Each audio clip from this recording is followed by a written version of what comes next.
একটা বিজনেস শুরু করার জন্য ঠিক যতটা পুঁজির দরকার ঠিক ততটাই দরকার ইচ্ছা শক্তি আর অদম্য আত্মবিশ্বাস। হ্যালো গাইস, আসসালামু আলাইকুম। আমি কথা বলি আজকে ছোট্ট একটা ভিডিও নিয়ে চলে আসছি আপনাদের সামনে।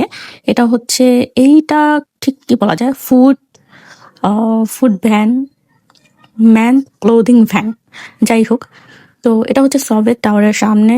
ফার্স্ট যেদিন আমি এই ভ্যানটা চোখে পড়ছিল সেদিন আমি খুব অবাক হয়েছিলাম, খুব ভেবেছিলাম কোন ভাইয়ার মাথা থেকে এত ভালো একটা বুদ্ধি আসলো। আসলে কতটা ইচ্ছা থাকলে, কতটা মনের জোর থাকলে এভাবেও একটা বিজনেস শুরু করা যায়, সেটা আসলে এই ভ্যানটা না দেখলে হয়তো আমি বুঝতেই পারতাম না।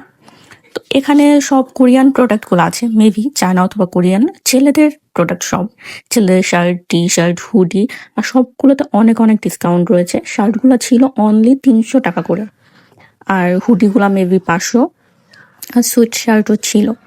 তো সন্ধ্যার পরে মানে বিকাল 5টা থেকে এই ভ্যানটা বসে, রাত 9:30 10টা পর্যন্ত হয়তো থাকে।